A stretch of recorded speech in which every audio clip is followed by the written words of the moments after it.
All right, so this morning we're going to talk about app strategy.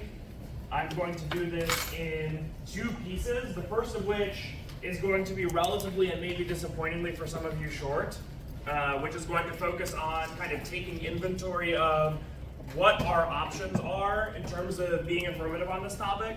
The reason I'm not going to spend that long talking about this is because a lot of how this camp is structured, as I'm sure you've already gathered, is designed to put the initiative for figuring out what exactly the terrain of argument choices is in y'all's hands, right? So coming up with the full roster of options is really something that you all are ultimately responsible for doing over the course of research during night lab.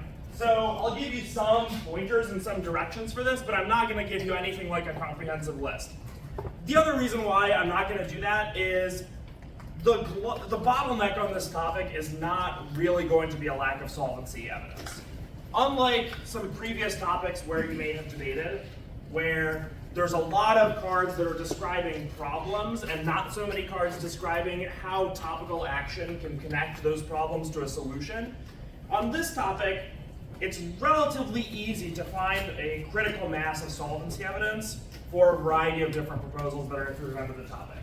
So you all should not struggle with this as much as you might have on previous topics. Instead, the meat of this will focus on part two, in which I hope to give you some tools that you can use to hopefully differentiate between what makes a solvency advocate a clue to a good affirmative, how can we tell which affirmatives are better than others, and how we can turn those solvency advocates and ideas into more complete and well thought out affirmatives once we have kind of gotten into the process of building that out further. So let's get into taking some inventory.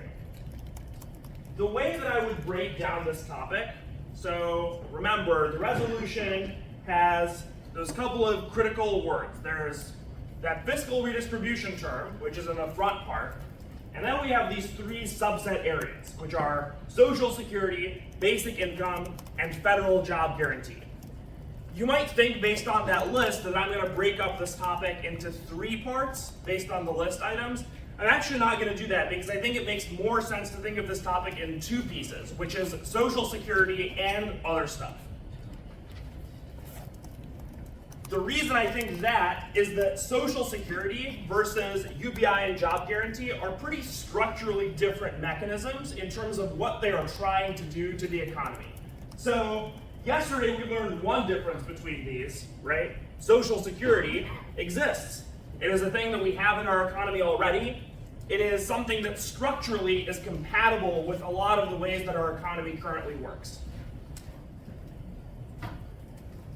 Expanding Social Security, therefore, does not really necessarily require the AFT to stake out a position with respect to restructuring the economy in any particular way. There's a lot of ways we can tinker with Social Security that are very incremental, that try to adjust for failures in the program. The other two are not quite like that. While it is possible to construct a 1AC that tries to incrementally create a UBI or create a job guarantee that does not really change the way the economy works, it is not really the way that those affirmatives want to be written. It's not really the least friction way, if you delve into the literature, to deal with or encounter that set of articles and authors. The implication, before we get into any specifics, is that Social Security affirmatives are much better positioned to be quote-unquote small affirmatives. Why do we think a UBI or job guarantee affirmative might have trouble being small? What do we think? Yeah?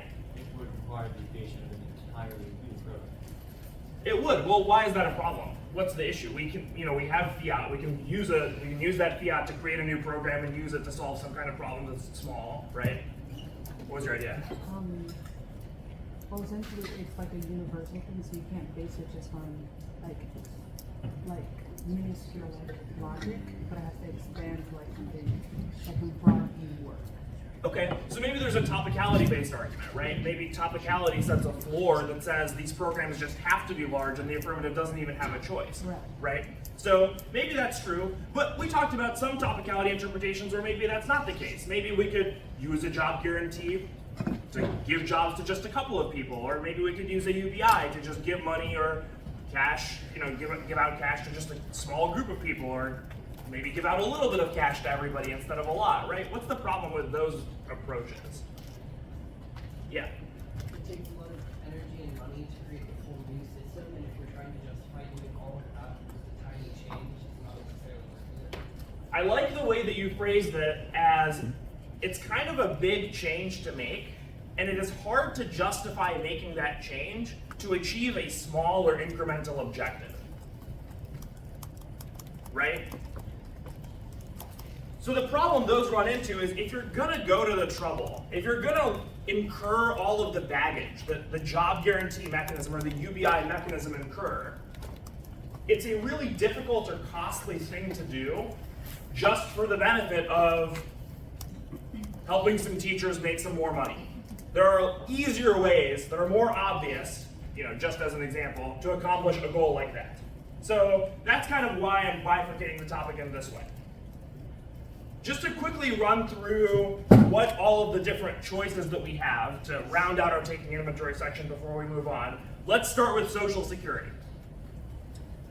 So we're supposed to expand Social Security. There are a bunch of attributes to Social Security that we can expand specifically. One is funding sources. You may have encountered articles in your research that say Social Security is in crisis, that the Social Security Trust Fund is going to run out of money, and that it is not sustainable at current levels of financing. Affirmatives might try to expand Social Security by trying to fix this. Yeah? Do you think that all Social Security affirmatives should have something that relates that, being like, we don't collapse Social Security, or we don't? Your Social Security affirmative should probably be able to withstand the objection that it would collapse the Social Security system in some capacity. I don't really have a prescription for how best to do that at this point. So that's the funding piece. Social Security also has specific beneficiaries. Can someone remind me, who can claim Social Security money? People, What'd you say? old people. Old people, right. At what particular age? Someone remember? 65, yes. So we can expand beneficiaries. We can either globally lower the age, or we can make specific groups of people eligible that are not eligible now.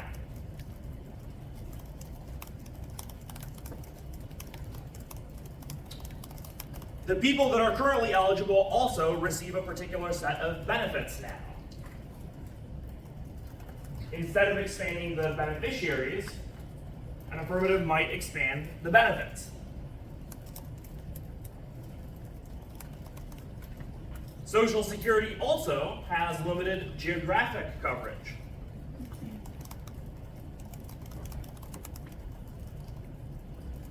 Expanding Social Security in areas that are underserved by the programs as they exist now might also be a topical approach.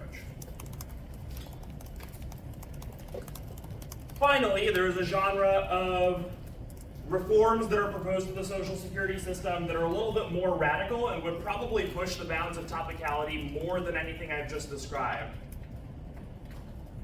The main one I'm thinking of in this category are proposals to privatize Social Security or to dramatically change its administration away from the way that it is currently run.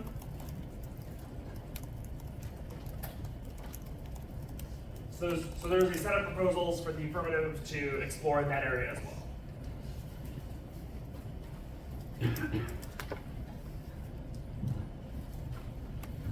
As far as specific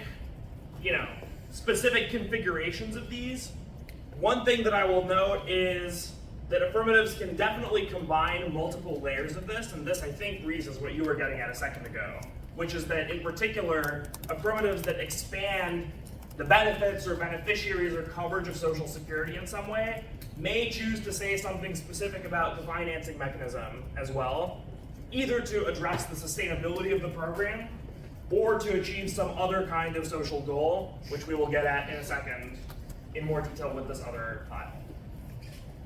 However, You will probably also notice if you're poking around in this area that there is not as much support for using the financing mechanism for Social Security to achieve sweeping social change. Again, this gets back to why we have split the topic up in this way. The types of goals that are trying to be accomplished by Social Security reform proposals tend to be dramatically more incremental, which is why the kinds of proposals that you'll find attached to the financing mechanism also tend to be more incremental. Has anyone done any modern monetary theory research over the course of your research session last night? Anyone do any Googling about that? Did we tend to find more modern monetary theory people proposing big changes or small changes? Big, right. Again, similar logic. MMT is such a departure from the way that we currently think about the economy, it would be strange to do an MMT-based financing mechanism for an incremental change such as Social Security sustainability. It is a much more natural fit for those proposals to fit with the other more expansive part of the topic. So let's transition there. How can we break up the Social Security, or how can we break up the UBI and job guarantee area? I would break this up along a couple of axes which ask a couple of specific questions. Question 1, what is the policy goal of your program?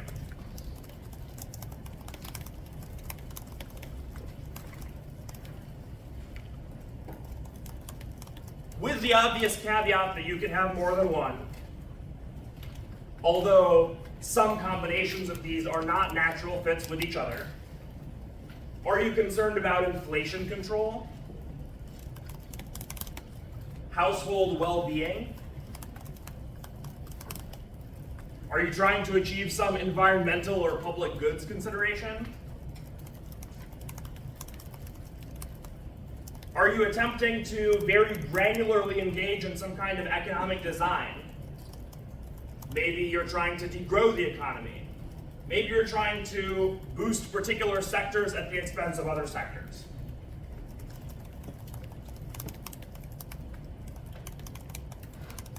Again, some of these in tension with each other. Degrowth and economic growth, obviously not compatible. But there are also other tensions. It is potentially difficult to care both about inflation control and about household well-being. Why might that be?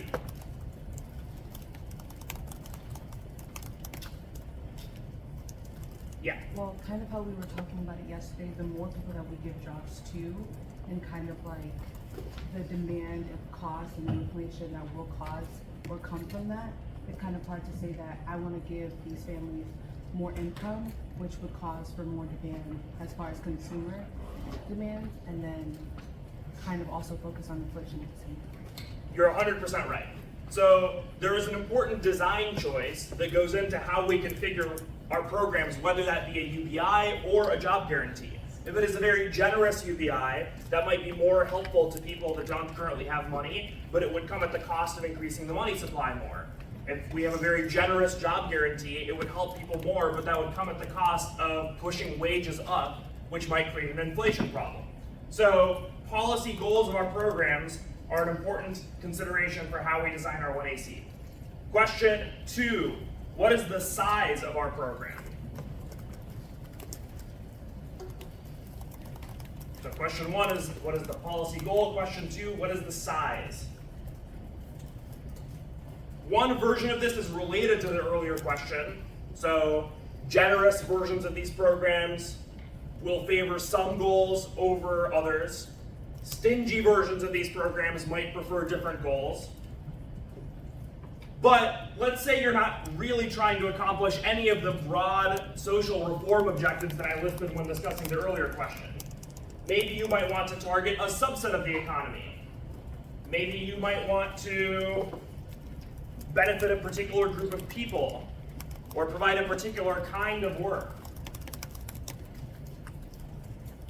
In some ways, these breakdowns are similar to the Social Security piece that I was talking about above.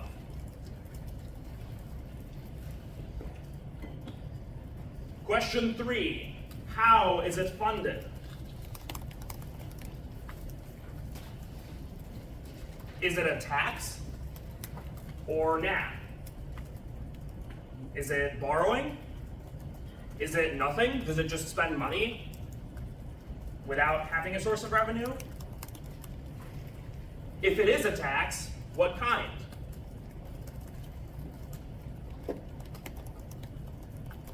Maybe the topic requires a progressive tax, so one that targets rich people more than poor people, but maybe it doesn't, and we can do a regressive tax. Maybe we want to discourage a particular kind of activity, and our tax design should be structured around taxing that bad activity.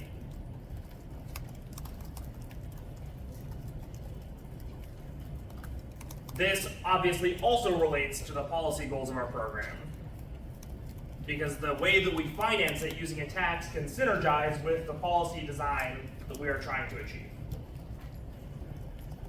The fourth question, and you might find it weird that I'm putting this last, but I'm doing this for a reason: UBI or job guarantee?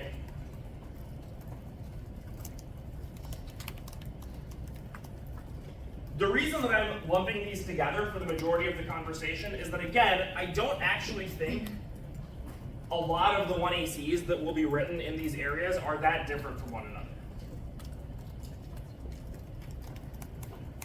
You could write a very similar looking 1AC about economic inequality for both of these proposals. Obviously, there are some differences, and if the policy goals that you have chosen for yourself lean in a particular direction, you might be interested in making the selection based off of that, but there's a lot of overlap between these areas. Sometimes the UBI tool will be better, sometimes the job guarantee tool will be better. Both of these are counterplans against the other one, so this is a trade-off that is worth thinking about. This concludes the taking inventory chunk. Do we have questions about that before we go into how do we make sense of all of that and how do we make choices within it? Yes? I'm sorry, I missed what you said about geographic reforms to Social Security. So you can Google to learn more about what exactly this is, but there are differences in how Social Security applies to different parts of the US.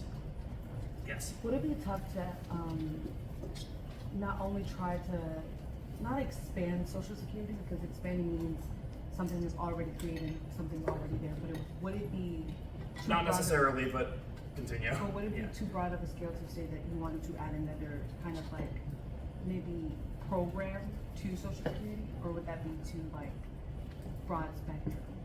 Well, so I think you put your finger right on the key issue there, which is what does expand mean? I think some definitions of expand would say you have to take the existing program and make it larger. I think under a different interpretation, you could say that it is an expansion to the program to create a similar program that does similar things but in a different way or for a different purpose. Other people might say, some people might agree with your interpretation that an expansion requires something to already exist. I think that, other people might say an expansion includes expanding something from 0 to a number. So I think that you're right that is the core topicality debate, and yeah, people will be fighting about that, I would imagine. Other questions? Okay. So, broadly speaking, we need to choose, obviously, between these things. How we go about doing that requires assessing how each of these apps deal with what the NEC is going to say. Obviously, I'm not saying anything groundbreaking here, but I think it's helpful to go through and just acknowledge that there are different approaches that apps can take, knowing that the NEC is going to say a thing. I'm going to call these approaches no link, that's the first approach. The second approach is yes link, and that's good. And the third approach is yes link, and it's like fine. It's okay, not great. What do I mean by these? No link. Something makes it so the negative strategy we are talking about just does not apply. Maybe it's a DA link that doesn't make sense. Maybe it's a counterplan that doesn't compete. Maybe you meet the topicality argument. Maybe we don't like to hedge bad because not our hedge. Right? So no link. An example of this might be your affirmative didn't raise taxes and the neg said taxes were bad.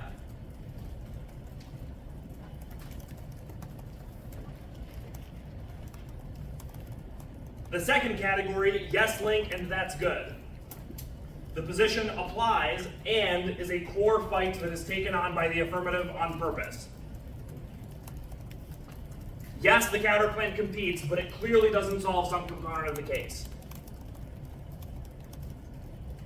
Yes, the disad links, but its impact is backwards. No, this economic objection to the affirmative does not make sense because it is categorically inaccurate and relies on incorrect understandings of the world. The impact to the K is backwards. Right? So this category is like, we want the fight, we're looking into the jaws of the beast, we're picking it on purpose. What's up?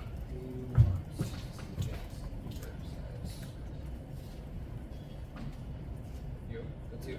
Yeah. Great. Thing 3, yes link and it's okay, not great. You would really never want this one instead of options 1 or 2, but sometimes it happens.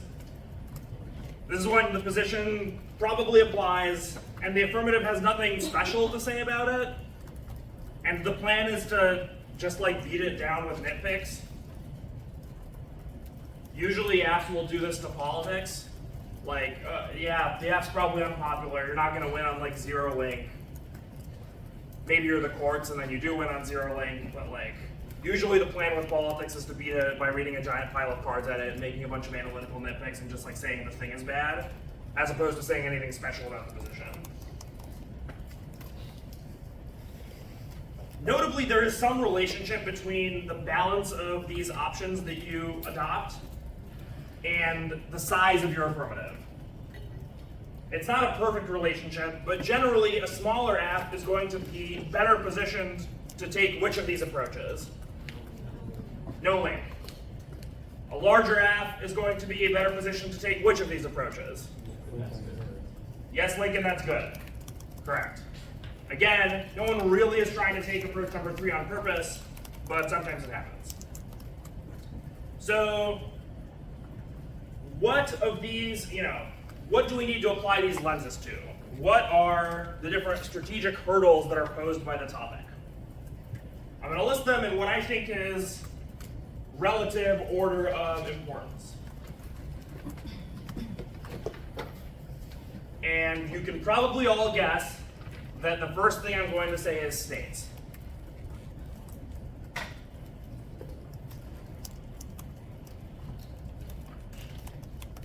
Why is the states counterplan so threatening on this topic and really just domestic topics in general? Yeah. They do have fiat, that's true. The NEC has fiat. And in particular, that allows them to get around a variety of the normal objections to the states doing a thing, which are what? What do we think? Yeah, go ahead.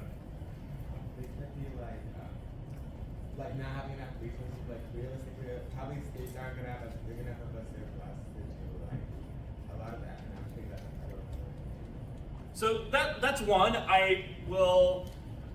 I think that fiat's ability to get around that one in particular is imperfect, but it's definitely a relevant consideration that states have constrained budgets and would not normally ever choose to spend them on something like the plan, but because of fiat, we can make them do that if we want to, yeah. That all 50 states will agree to doing it and will implement it properly. Right. Uniformity and coordination concerns are huge issues for 50-state action in real life. Because the states are a diffuse set of decision makers. I'm sorry, can you repeat that? Uniformity and coordination. Those are kind of the real world problems that tend to occur with the states counterplan, but they don't apply to the states counterplan as it's debated in debate, because we just imagine those problems away using fiat, right? So this creates a strategic problem for the AF because many of the literature bases that the AF is dealing with do not seriously reckon with the state's counterplan on the basis that the real world response to this is it would never happen. But the neg has fiat, so we need federal action key warrants. Hurdle number 2 in order of importance.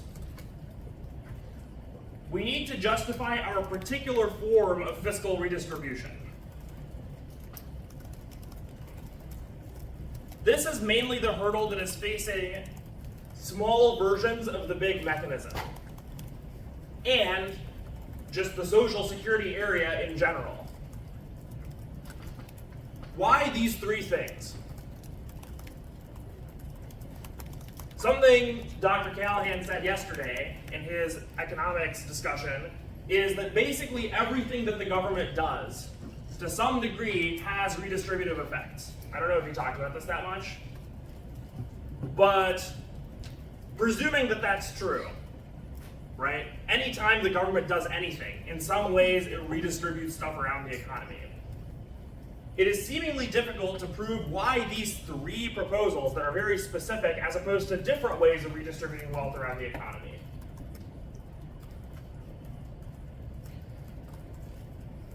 Third, we need to justify fiscal redistribution in general. So justify? Justify, yes. Why fiscal redistribution and not monetary redistribution through monetary policy? But there might even be more specific burdens. If fiscal redistribution requires a particular funding mechanism, such as taxes and transfers, we might have to defend the tax part. We might have to defend the transfer part. If we pick an alternative funding mechanism, we would have to defend that against alternatives. And if we pick an alternative funding mechanism, we might need to explain why that alternative funding mechanism is topical. The final major strategic constraint is that we need to beat the cap K. How we go about doing this shapes our 1AC structure a lot. If our plan is to rely on the perm with these big mechanisms, as by the way is kind of the natural approach for many of the authors in these areas, it will constrain our advantage selection and it will constrain our choice of policy goals and designs if we intend to go for the permutation against the cap K as our main strategy. It also serves as a constraint on our choice of mechanism. Because if you read a small affirmative that is suffused with these deep concerns about spending too much money and controlling cost overruns and making sure we don't break with our current trajectory of austerity politics, that kind of affirmative is very, very difficult to go for a permutation with against the cap K. I would say these are the 4 things. Now, there's obviously a bunch more negative arguments than the 4 that I just listed. Why am I not listing them? Well, you can sort them into a variety of categories. One of the most common ones that I'm notably not including is process counterplans or picks that just don't care about the AF at all. And the reason that I'm not including them is that the quality of affirmative responses to these positions is generally fairly flat. And what I mean by this is the quality of your responses to a process counterplan does not really significantly depend on the specific affirmative that you choose. Now, sometimes this won't be true. You can pick a particular affirmative to approach a particular kind of process counterplan debate differently. There obviously are substantive arguments to make, but there is a floor of competition and theory-based objections, and the good news is that that floor is pretty good. The bad news is that that floor can be quite technically demanding to execute, and so insofar as we think about these positions, we might need to think about them not as a substantive constraint, but in terms of how our plan against items 1 through 4 implicates our ability to execute a very technically demanding set of aft speeches against a position that we might need to beat on dense theoretical or competition-related grounds. That was a really long sentence. Basically, if an affirmative's response to positions 1 through 4 is very time-consuming for the 1AR to execute, this might disadvantage us against a process counterplan if we cannot time-efficiently defeat it based on competition or theory.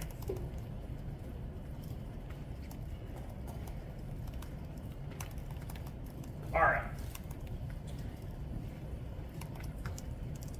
I'm not going to go into depth on all 4 of these strategic conundrums, but I will give you an overview of options that you have against the state's counterplan. So we went over some things that don't really work to outline why the state's counterplan might be such a significant strategic threat. What states' deficits do work? So one category, and this I would say is your best bet. If you can get this one to work, you are probably going to be fine. And that is jurisdiction and/or preemption. This kind of argument supposes that for legal reasons of some kind, the states are not empowered to act in a particular area. That could be related to a mechanism, or it could be related to a substantive area in which that mechanism takes effect. The cost of relying on this approach is that it can pretty seriously constrain your selection of affirmative, because it requires you to work backwards from areas where the states are legally restricted in some way. What are those areas? Just really quickly, the broad category that we are looking at is interstate and international. So that's kind of the broad umbrella category where a lot of this takes place. Some specific examples include immigration policy, federal lands, international relations, and the military. Notably, even if a whole area isn't preempted, parts of it might be in a way that implicates the counterplan's ability to solve. Maybe the states can do a carbon tax, but not an international border carbon tax adjustment. Maybe the states can do a UBI, but they probably can't do it by defunding federal welfare programs.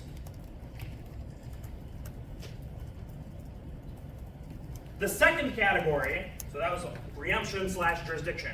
Category 2 is stuff about federal courts.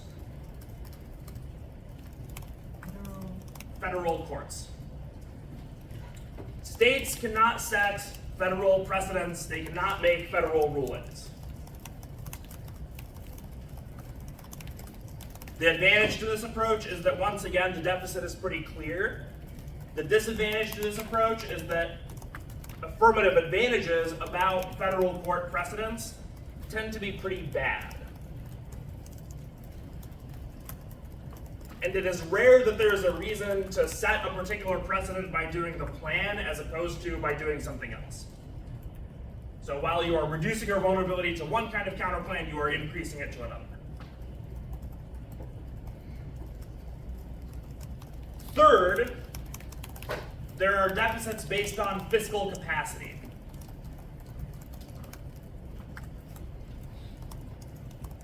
For reasons that you learned about yesterday, states are worse at spending lots of money than the federal government. Some of this is for reasons that are solved effectively by uniformity. Some of it is not. For example, a common objection to states being unable to raise a bunch of money, or a common reason why states are supposed to be unable to raise a bunch of money, is that if Vermont raises taxes really, really high, everyone's going to run away to New Hampshire. This kind of objection is obviously solved by uniformity and coordination, because if everybody raises taxes at the same time, this is not a problem. But there are other kinds of problems that states face when trying to raise money. It's more difficult for them to borrow, and they can't print money like the federal government. for the reasons that we talked about yesterday. Fourth, signaling. The US has national commitments. Arguably, these commitments require national action to fulfill. This is not just true on the international stage. As you get into the details of reading about these mechanisms, I would encourage you to look in particular at the differences in programs that are short-term versus long-term, and in particular programs that are perceived by the recipients as short-term versus long-term. To give a very simple example, let's say there's a UBI that is high enough to provide economic security for everybody, but it might go away in 4 months.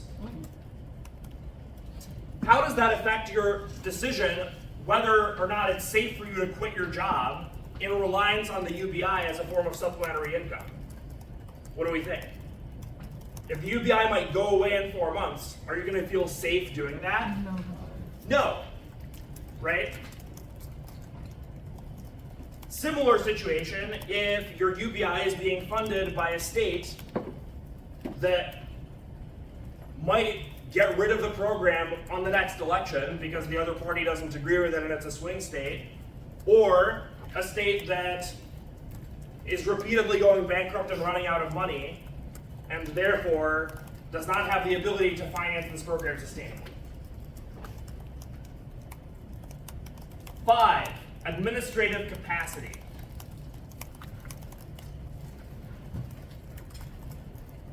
Part of this is about institutional competence. You can argue that the federal government is just better at doing big things than the states. Part of this is about the nature of the federalist system. Having many state schemes is duplicative. It is wasteful. Moreover, those schemes will need to compete with one another. Once again, that last bit is going to depend a lot on how aggressive the affirmative is with their uniformity arguments, or the negative, but it is a thing. And 6, I'm throwing this out there, but it's rarely going to matter, which is uniformity. I'm throwing it out there because the neg might take you up on this one. It is a legitimate state's counterplan strategy option to make it deliberately non-uniform and argue that non-uniformity is a feature rather than a bug. Maybe the states competing with each other and designing different policies and trying different things out is actually good. Maybe we'll learn something from the process of states trying out different things and comparing them to each other. Have you ever heard the phrase that the states are laboratories of democracy? This is kind of a cliche, but the basic idea there doesn't really work with the uniform version of the state's counterplan.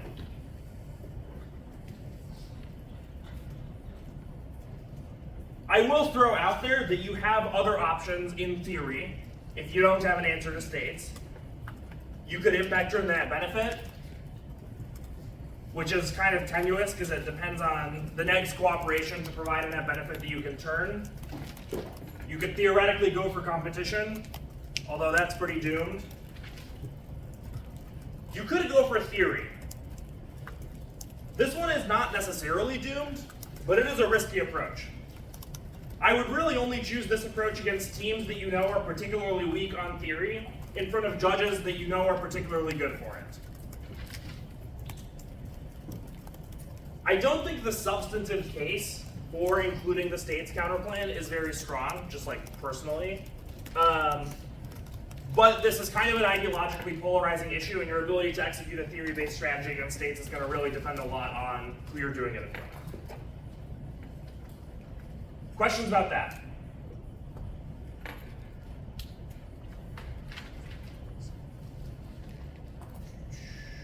Okay. I have a couple of somewhat connected and somewhat disconnected closing thoughts.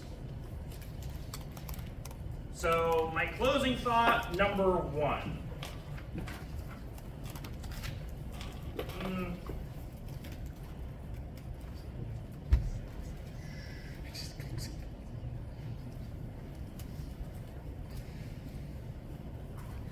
The way that you ultimately know how these trade-offs play out is by doing research. I sort of flagged this earlier, but I want to flag in particular a genre of mistake that is very, very common in choosing to select in choosing an affirmative. Which is, you might be thinking to yourself, okay, so I know there's a problem in the world, right? I know I can write really, really big impacts that are really, really fun about this area. Let's see if we can tie this back to some of the topic areas. That's a very common way to approach writing apps when you're not particularly experienced, but it is ultimately a flawed way of doing it. And the reason is, are you going to struggle to find impacts to things that the kinds of proposals that we're talking about are trying to affect? I see some people shaking their heads. Why not? That is sort of actually the answer, which is like, the impact part of a file is almost never going to be the bottleneck. Like, you're going to be able to find impacts to things on this topic, right? So, starting with the impact and working backwards is not a good idea, because you are starting from a proof of a concept for something that is almost should be treated as a given, right? You're going to be able to write an advantage. So the question shouldn't be, is there an impact? The question should be, can you satisfy the strategic tests that I just outlined? Because those are the much more uncertain issues, and if you can prove those, the impacts will follow.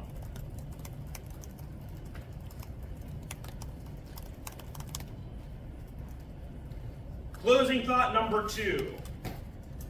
This is mainly a thought for the season, and this may be counterintuitive. I may be pushing a rock up a hill here, and I might not be able to persuade any of you of this, but I will give it the old college try anyway. Which is that, unlike previous topics, where this advice would have been actively bad, on this topic, you should pick a big case, and you should read it for most of the year.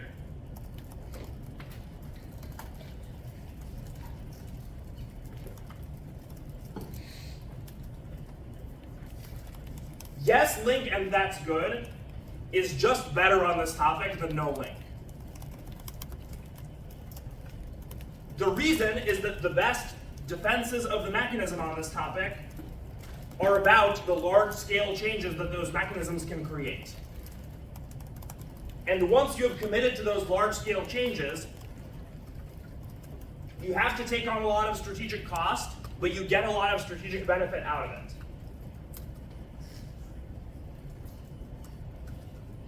The kinds of topics where you would want small f churn are the kinds of topics where the cases are not very high quality. You think that if the neg has time to scrutinize the thing that you have put in front of them, you are probably going to lose. That is not this topic, because the cases are good. The big proposals that are topical actually solve things, unlike security cooperation with NATO, which does absolutely nothing, and it is impossible to defend against reasonable alternatives, right? So, here's my elevator pitch for pick a big case and what are the strategic benefits of doing so that make it worth it. So, I already said they're strong. The second reason is that big cases' responses to core neg objections are both broad and deep. I'll get into the utility of that in a second when I circle back, but breadth and depth as a combination is killer because it allows you to give one of the most devastating styles of 2AC 1AR combos, which I'll get to in a second. 3 is they enable meaningful incremental iteration. Incremental because you're not burning down all of your work. You're making a change that incorporates a lot of your existing work and uses that as a foundation. But meaningful in that the neg approach to varying different variants of large proposals has to be very, very different. This is a file organization sidebar and maybe a bit of a preview of the neg conversation that you'll have in this genre a little bit later in the week. You should not have one job guarantee neg. You would be committing a catastrophic error if you did this. You can talk more about this in lab. A thing that is not thought about or talked about enough is the way in which the way you design and organize your files shapes your speeches, right? Obviously, this is a thing that happens, right? You pull stuff from your file. The way that your file is organized shapes the way that your speech is organized, right? But the specific way in which this happens can be very, very damaging and pernicious if you don't think about it. And lumping job guarantee neg together or UBI neg together is one example of this. But on the affirmative side, you can exploit that by generating meaningful variations that retain a lot of your affirmative work while making a lot of neg work irrelevant. 4, you can develop deep mastery.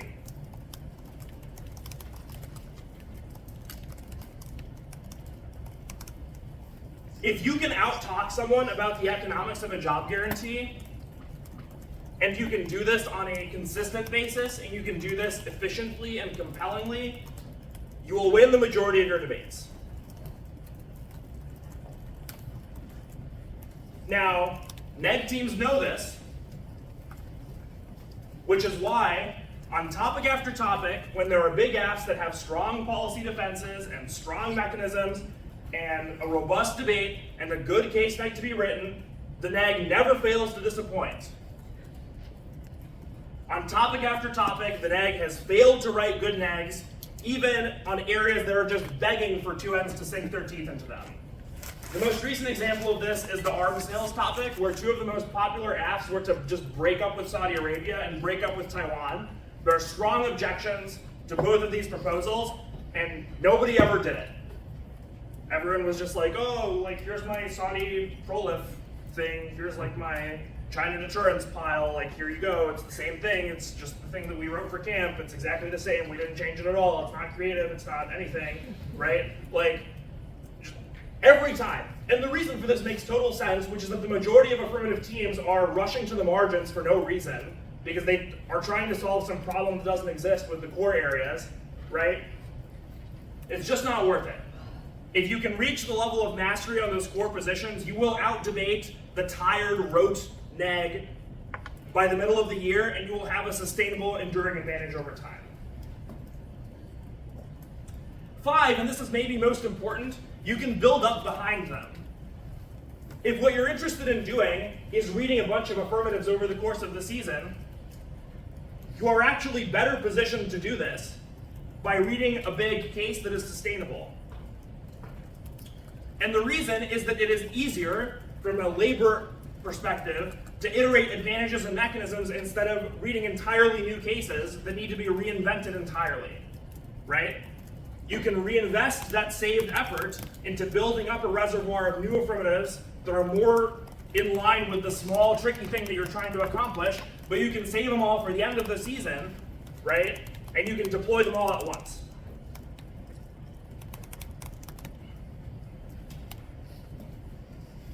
But there is also something very cool that you can do with this breadth and depth concept. So, if you're imagining the scariest 2AC 1AR combination, what characterizes a scary 2AC? What do we think? Yeah. It makes a variety of arguments against every neg arg and also generates new offense. Why is that scary?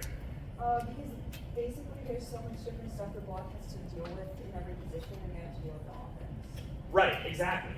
The core problem for the affirmative, strategically, is the middle of the debate. We all know the end of the debate favors the affirmative because the affirmative speaks last.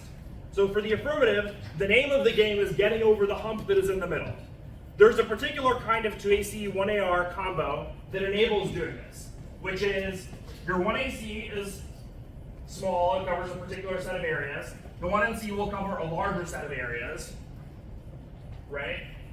If the 2AC successfully executes on being huge, right, the block will make choices within that. They will get rid of some stuff that was in the 1NC, right? It will kick some things, they will extend things selectively. They also have to cover all of this maybe, right? So maybe that's the block, right? Here we run into the core problem for the app, which is that the 1AR has a lot to do. This brings us to follow-up question, what is a scary 1AR? Yeah. One AR that like group you want AR do you want like groups that are argumentative that heavy and up so like still making the offense out.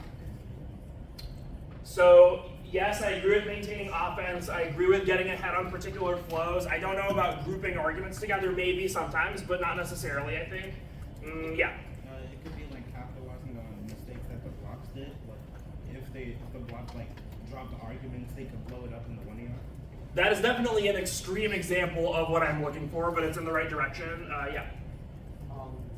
It has a variety of arguments on every flow that could be independent potential 2ARs, which forces the to cover every argument system. I like the last part of what you said. Maximizing the amount of the 1AR that the 2NR has to deal with is important. Yeah. It collapses the debate down to make large sections of the block irrelevant. Yeah, so the way to deal with, and so there's like elements of what you were talking about. One way to do that is to capitalize on mistakes. One way to do that is via strategic grouping, right? But broadly speaking, you want to make as much of this irrelevant as possible, right? If the 1AR can just be about this,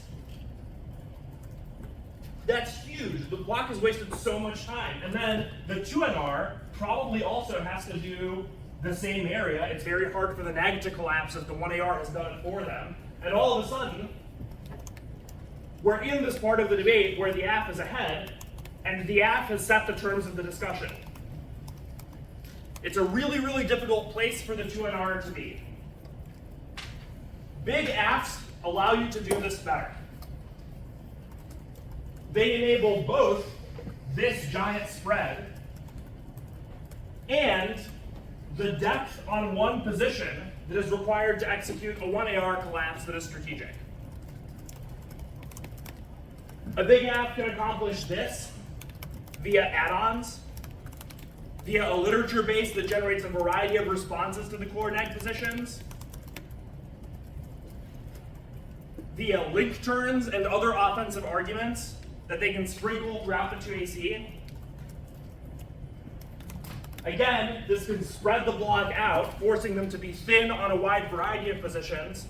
And then when the 1AR reacts by consolidating, it can be devastating. A big F also enables that 1AR consolidation because not only is there a variety of arguments being made by the literature base, those arguments tend to be being made in considerable depth.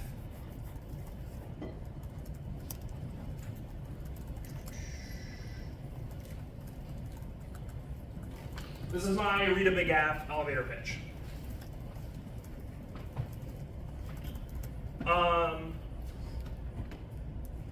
Do we have questions about any of that before I let you all go to generic groups? Yeah. Okay, so you said collapse the block in the 1AR. What about all arguments being dropped? Well, so, okay, let me give a simple example of this, which is, let's say, I don't know, the neg, let's say the block was entirely about a disadded case, right? Seemingly that already is a pretty small block. So how can the AF collapse down? You could kick advantages that you don't like. You could consolidate down on the disadd page, right? Because there are multiple parts of the disadd that you can attack. You don't need to attack all of them. You can drop the parts that are strong, right? Like if the impact to the disadvantage is global warming is bad, we don't need to waste time fighting the neg about if global warming is a bad thing, right? Because they're probably going to win that, and it's a waste of our time. It's not really helpful to us. If the link to global warming is more tenuous, it makes a lot more sense for us to redeploy that saved time and focus it there, right? So that's a very small scale example of this.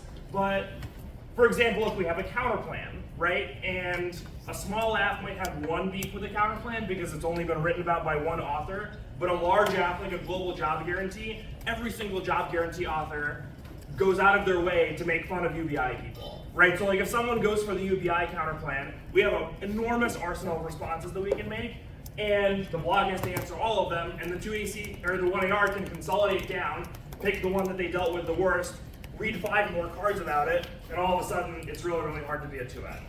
Does that kind of make sense? Other questions?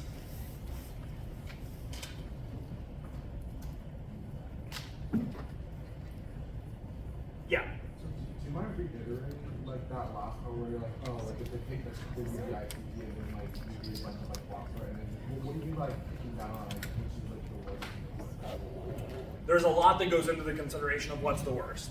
Part of that is what you've learned through your research is substantively the strongest position for you. So some arguments are just better than others. Another part of it is, did they mess something up, like you were saying? Another one of it is, did they, even if they didn't commit like a total mistake, like they didn't drop the argument, but maybe they misallocated their coverage, or they covered something that was a weaker argument a lot instead of covering what you thought was your strongest argument, right? So some combination of those considerations will generally be helpful.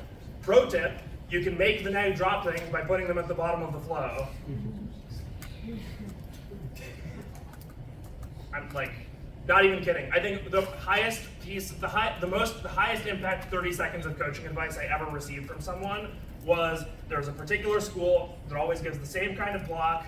Part 1 is topicality, counterplan pile, case, politics disad, right? If the 2MC doesn't cover the first part, it will spill over to the 1NR. They always read a giant overview to politics. They always read a lot of cards about uniqueness. So the secret is you make a lot of arguments on T, you make a lot of arguments on the counterplan they obviously want to go for, and then you put your favorite politics arguments at the bottom and uniqueness at the top. They will drop your favorite argument every time. This worked like 5 times. It was anyway, pro tips. App strategy. Questions? Yeah.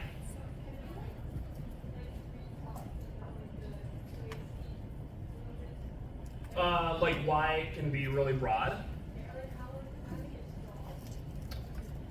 Well, so I mean, this is a much broader topic of conversation for another time, just like generally how to make the 2AC strong. The point that I was making here is just that if you're reading a quote-unquote big case with a lot of people writing about it, it gives you the ability to give a 2AC that contains a large variety and breadth of arguments, which is hard for the block to cover, and gives the 1AR the ability to consolidate down to just one.